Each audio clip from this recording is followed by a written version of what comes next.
All right, Shalom. Shalom. We want to start out by giving all praise, honor, and glory to Yahweh, Ba'ashem, Yahweh Shah, Ba'ashem, Rakakwadash. Double honor to the apostles and elders of Great Millstone, and Shalom to all the Akim out there pushing the word of sincerity and the truth. It's the brothers from GMS Atlanta. We got a lesson for the Akim going into basically not eating of the ways of the so-called white men, the Edomites.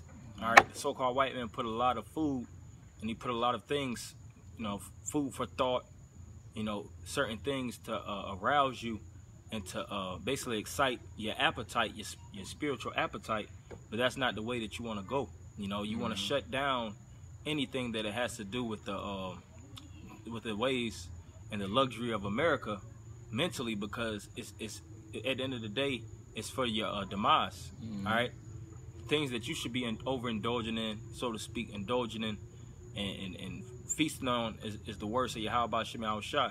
And the things, if they don't equate and they don't revolve or actually basically go along the lines with the spirits of Yahweh Ba'ashem Yahweh Shah, then you should get away from that, man. It doesn't have any upliftment. It doesn't have any moral structuring. It doesn't have any wisdom. It doesn't have any foundational pieces that can actually elevate you as a being, so to speak, as a spiritual man of the Lord. Then you shouldn't be indulging in that. Now, of course, you have downtime, but where you may go to a park like we're at and things of that nature. But hey, what we at the park for? We ain't at the park to be goddamn, dog walking and things of that nature. Which is nothing wrong with that, but for the most part, it's really in the spirit of just following the ways of the world, the fashion of the world, trying to stay updated with the fashion world, trying to eat at, and live in the sky, or the sky life, the high life, or the heavens, which the Lord is not with that. The Lord is with the men of lowly. All right, that's feasted on his word, and that's feeding and preparing a table for the men of the Lord to eat, so that they will be filled, and everybody will be brought into this this beautiful wedding that the Lord is setting up right now. So we'll start with the scriptures. This is Proverbs 23:1. It says, "When thou sittest to eat with a ruler, consider diligently what is before thee." Right, and we're in this large house of Babylon, and it speaks about when you are eating with a ruler. Now that's really talking about spiritual etiquette when you're actually in certain positions, when you're basically accepted into the king's court, how you should hold yourself as a man of wisdom, knowledge, and understanding. You shouldn't be the first to swipe and grab a plate. First in line, you grabbing a plate before the king, you grabbing a plate before the bishops and things of that nature. You should put yourself at a lower standard. It tells you that in Matthew, that if you put yourself in the background, the Most High will exalt you to the forefront. All right, continue. It says, verse 2, "And put a knife to thy throat if thou be a man given to appetite." Right, so put a knife to your throat if you be a man given to appetite. Now that's talking about physical, and it's talking about spiritually also, because appetite is in the scriptures also in Sirach. It tells you to give not yourself over to your appetites. What's your appetites? Your lust. Because we all have an appetite when it comes to the ways of the world. We all have desires. We in the flesh. We in the flesh, which the scriptures refer to it as an appetite, but you can't appease your appetite. It says to do what to your appetite? It says, and put a knife to thy throat if thou be a man given to appetite. See, put a knife to your throat, meaning to cut off and basically dysfunction, or basically sever, because a knife is a severing instrument. So it says put a knife to your throat, meaning you got to chill, man. Don't be that individual that's first to grab a plate. And that's the same thing of the things of the world, man. Just because you see that it has certain things that look good to the eyes interest, that doesn't mean that it's good for you overall. Yeah, it doesn't mean that it has your best intentions. That's right. Because most of the time, the thing that you lust for is the thing that can cause you to get casted out. In most cases, always. Yeah, in most cases. Because it's not a lust of the spirit, it's a lust of the eyes, the lust of the flesh. Can you get up 1 John 2:15? And I'm gonna read the scripture real fast. Sirach 18:30, going into what I was saying about appetite. "Go not after thy lusts, but refrain thyself from thy appetites." So just like I said, each and every one of us brothers, we have different appetites. All right, some brothers may like different things of the world more than others, but it's important to be cognizant and fully recognize and be aware of what pulls you, what has a magnetic pull in the world to you. You know, some brothers are just very, very attracted to women, which we all love women, but some brothers just got a way stronger pull when it comes to, you know, women. And that may pull you out of, potentially pull you into the danger zone and get you to fall out of the truth. Some brothers have a money demon on them, you know, always about chasing the greenbacks, man, the dollar bill.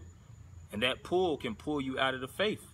It tells you that in 1 Timothy, all right, how it pierces men through with many sorrows. So it basically pierces you, and it makes it where you're lacking spiritual wisdom. It takes the force of Yahweh Shem Shah out of your vessel, because you're being pulled and sucked away from the spirit, and you're being sucked into the world. So that's why you can't always go after your appetites. In most cases, like the brother said, if it's your appetite or your desire, more than likely that's Satan, man. You know, cut that off. And a lot of men don't want to cut it off, just like the Elder Yashawamba did a video on, because they know at the end of the day it's gonna feel good. You have the saying, ignorance is bliss. It feels good in the inside when you're doing things that aren't right. Hey, the scriptures speak about how stolen waters are sweet, you know, and basically food eaten in secret, you know, is bread eaten in secret is fulfilling.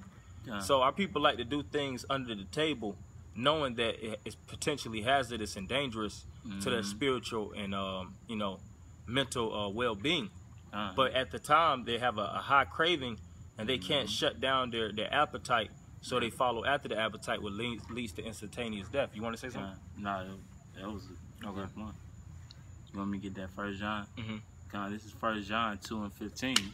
It says, "Love not the world, neither the things that are in the world. If any man love the world, the love of the Father is not in him." Right, and this is a hard course that the men of the Lord are taking, because we're in the flesh. I would say each and every one of us are interwoven in this flesh, and this flesh has desires. It has its own will. It has, it says in Jeremiah the 17th chapter, how the flesh is the heart is desperately wicked above all things. Who can know it? That's right. The spirit is willing, but the flesh is weak. Yep. You know, so this flesh can a lot of men start to let their flesh and their lust take over them, and throw out the window everything that they're getting from the scripture. You know, and they start eating with food sacrificed unto idols in the spirit. They stop eating at the Lord's table. Here it is, the Lord got the table of meats. You know, he might not have as much of the good stuff, I mean, as the, you know, as a regular, you know, king's meat. Like when you go into the book of Daniel, he might have a low portion of protein. You know, he got the greens, he got the herb, mainly herbs, bitter herbs. This is the main thing we eating of. You know, he has the honey, all the things that your body mostly needs to stay functioning. And it may not be the best meal to the tongue, so to speak, to your taste buds, but it goes down, it digests, and it's most beneficial. It's not about the taste of things, man. It's not about how things go down. But our people, they want to appease their appetite, man. They want to appease those taste buds, and they want to eat the sugaries, the desserts, you know, the cookies, the snacks, the large apple pies, the pizzas, pork pizzas, and all that stuff, shrimp, the fat back, you know, basically banqueting. And if I could just add on to your point, and it starts off with Esau, because Esau puts all these restaurants and these things around Jake's neighborhoods. You know, Jake don't have a Whole Food or really like a Publix, you know, around in that area. So all Jake know of is the wing store on the corner. You know. Yeah, and that equates to their mentality. They have a fast food mentality. They all about getting things on the go. And we're talking about physical things, but it all equates to spiritual things. You got that scripture? It said, I'll read it again. It's 1 John 2:15. It says, "Love not the world, neither the things that are in the world. If any man love the world, the love of the Father is not in him." Right, because the Lord is taking us out of the world. We're basically deleted, and we have a block button when it comes to this world. This world is in darkness, and we shouldn't equate ourselves with darkness. Keep going. Verse 16, it says, "For all that is in the world, the lust of the flesh Mm-hmm. and the lust of the eyes and the pride of life is not of the Father. So the desires of the heart, the desires of the eyes, the desires of the mind, those things don't have nothing to do with the Most High, man. Right. Those are, like it speaks about in James, how those are earthly pleasures, sensual and devilish. Mm-hmm. All right, those things are inherently wicked. This flesh is inherently wicked. It has evil intent. Mm-hmm. You know, it bids you to go on a track that's not feasible, and it leads you to the ways of darkness and wickedness, man. It speaks about that in Proverbs, the 7th chapter, how the man was being strayed away by the ways of women. Can you get that too? You had a precept also? No, I can hold it. I can hold it. Yeah, you can get that Proverbs, because the simplicity of man leads to his ruin. Walking down simple paths, we have to be subtle and as wise as possible. Scriptures speak about being harmless as dove and wise as serpents. There's certain areas where we have to flee, man. Mm-hmm. You know, it's certain situations that's bigger than you as an individual in this truth. Don't go and think going to certain areas and thinking it's goddamn Willy Wonka's land, and that you're gonna come out basically cashing out on a higher rate. Nah, you're gonna go in that thing and you're gonna come out bugged out, man. That's right. Hey, all kind of demons on you. You go ahead. Yeah, if I could say, because this world hates us, man. Everything in it. Mm-hmm. You know, I think that John 15 speaks about how the world hated Yahweh Shah, so they hate us also. Rough paraphrase. You know, so majority of the things in the world, of course, you'll get a spiritual aspect out of it if you're